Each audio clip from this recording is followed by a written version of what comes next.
నా పేరు రాము అండి. నేను బిల్డింగ్ డివిజన్లో వర్క్ చేస్తాను, ఉస్మానియా సిటీ. గత 30 సంవత్సరాల నుంచి మేము కాంట్రాక్ట్ బేస్లో వర్క్ చేస్తున్నాము. ఉస్మానియా సిటీ అంటే ఉద్యమాల గడ్డ. ఇది మనం తెలంగాణ ఎక్కడికెళ్ళి సాధించుకున్నాము. మెయిన్ మా ప్రాబ్లమ్స్ ఇవన్నీ సాల్వ్ అయితే నిధులు నియామకాలు ఇవన్నీ మనకు దక్కట్లేదని మనం సాధించుకున్నాం. అందులో భాగంగా కాంట్రాక్ట్ ఎంప్లాయీస్గా మేము ఉన్నాము యూనివర్సిటీలో. తెలంగాణ వస్తే మా ప్రాబ్లమ్స్ అన్ని సాల్వ్ అయితే అనుకున్నాము, కానీ ఇప్పటివరకు ఒక ప్రాబ్లం కూడా సాల్వ్ కాలేదు. ఇంకా నిరాశలో నిస్పృహలోనే ఉన్నాం మేము. గత ప్రభుత్వం మమ్మల్ని మోసం చేసింది, చాలా తీపి కబుర్ అని చెప్పింది.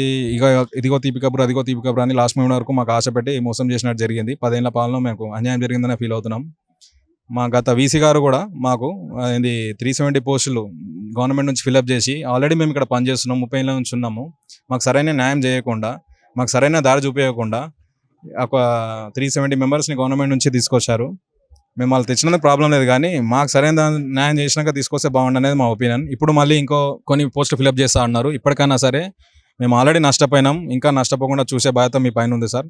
ప్రజాప్రభుత్వం మీద మాకు నమ్మకం ఉండి మేము తెచ్చుకున్నాము. రేవంత్ రెడ్డి సార్ దగ్గర మాకు ఖచ్చితంగా న్యాయం అవుతుందని మేము కోరుకుంటున్నాము. ఈ కాంగ్రెస్ ప్రభుత్వంలో న్యాయం అవుతుందని మేము నమ్ముతున్నాము. దయచేసి మాకు ఏదో విధంగా సొల్యూషన్ చూపించి మాకు న్యాయం చేస్తారని కోరుకుంటున్నాం సార్. బడ్జెట్ అంటారా సార్, ఇప్పుడు మాకు ఆల్రెడీ 20 అంటే మామూలుగా కొన్ని శాలరీస్ ఇస్తున్నారు. ఇప్పుడు కొత్త వాళ్ళని తెస్తే ఫుల్ శాలరీ ఇవ్వాలి, మాకు కొంచెం అడిషనల్గా యాడ్ చేస్తే అయిపోతుంది బడ్జెట్లో. అది పెద్ద ప్రాబ్లంగా మేము అనుకుంటున్నాం. ఇంకా ఏమైనా సొల్యూషన్స్ కావాలంటే చర్చలకు పిలిస్తే మేము మా సైడ్ ఉన్న ఒపీనియన్స్ కూడా చెప్పడానికి రెడీ ఉన్నాం సార్. చాలా హోప్తో ఉన్నాం సార్, నిరాశ నిస్పృహలో ఉన్నాము. మీ ద్వారా మాకు న్యాయం జరుగుతుందని కోరుకుంటున్నాం సార్. నమస్తే అండి, నేను 2002 నుంచి చేస్తున్నాను ఇక్కడ. 23 ఏళ్ళ నుంచి సర్వీస్ చేస్తుంటే ఇంతవరకు ఇంకా టైం స్కేల్ చేయలేదు, పర్మనెంట్ చేయలేదు. 1800 శాలరీ నుంచి స్టార్ట్ చేశాను. పిల్లల చదువుల కోసమని అంగన్వాడీ టీచర్ వదిలేసి ఈ జాబ్కి వచ్చాను నేను. ఇప్పటి వరకు ఇంకా శాలరీ పెద్దగా పెంచలేదు, 20,000 వరకే వస్తున్నది. ఎట్లా మా జీవితాలు ఇట్లనే రాలిపోవాలా? ఏదో ఒకటి చెయ్యాలి కదా, పర్మనెంట్ చేయండి వీలైతే, కాకపోతే టైం స్కేల్ అన్నా చేయండి.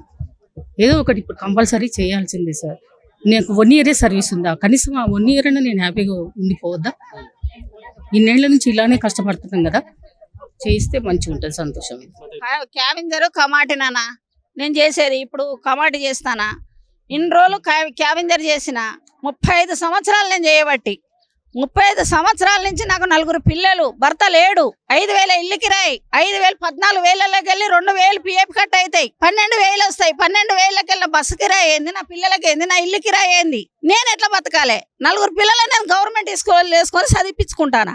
మరి ఏం ఈ 10,000 5,000 వాళ్ళకి ఏం ఫుడ్ పెట్టా, నేనేం తినా? మాకు పర్మనెంట్ చేస్తావా చెయ్యి, లేకుంటే time skill, time skill, time skill, time skill.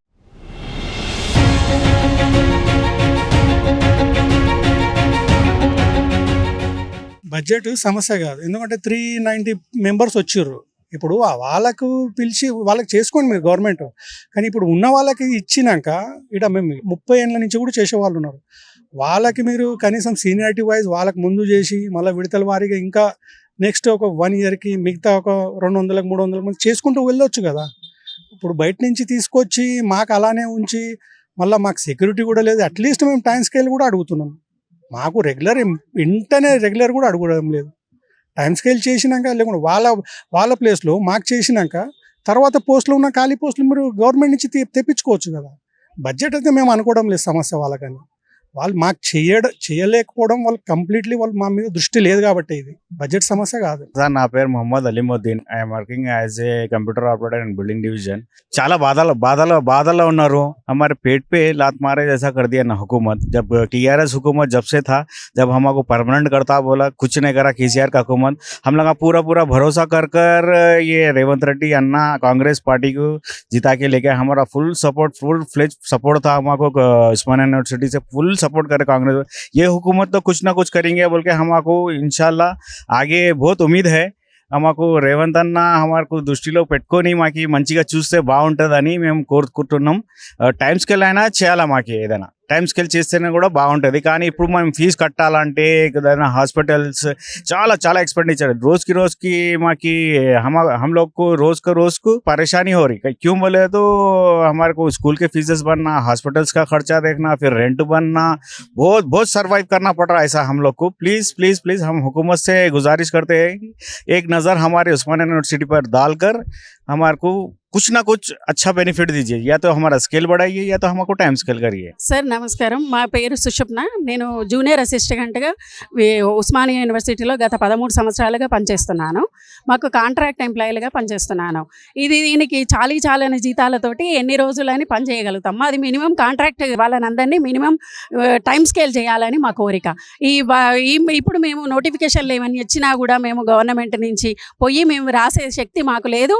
అది ఏజ్లు కూడా మాకు బాగా అయిపోయినాయి కాబట్టి మేము ఏం చేయలేము. ఈ చాలని జీతాలతోటి మేము ఇంకా బతకలేము. కాబట్టి మాకు మీరు మినిమం టైం స్కేల్ ఇచ్చి మమ్మల్ని ఆదుకోగలరని విజ్ఞప్తి. చాలా సంవత్సరాల నుంచి ఇక్కడ కాంట్రాక్ట్ ఎంప్లాయీస్గా చాలా మంది ఉద్యోగస్తులు పనిచేస్తున్నారండి.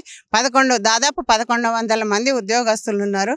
అందులో చాలా మంది రిటైర్ అయ్యారు, చనిపోతున్నారు. కానీ వాళ్ళకి ఎలాంటి చనిపోయినాక కూడా బెనిఫిట్స్ లేవు, ఉద్యోగస్తులు రిటైర్ అయినాక కూడా బెనిఫిట్స్ ఏమీ లేవు.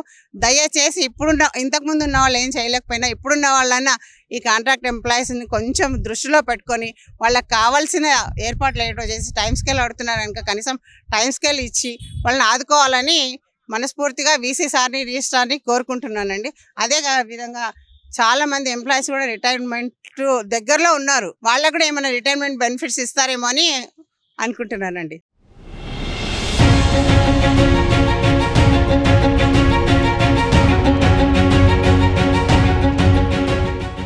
Please subscribe to the channel and download the Politicos app from the links in the description.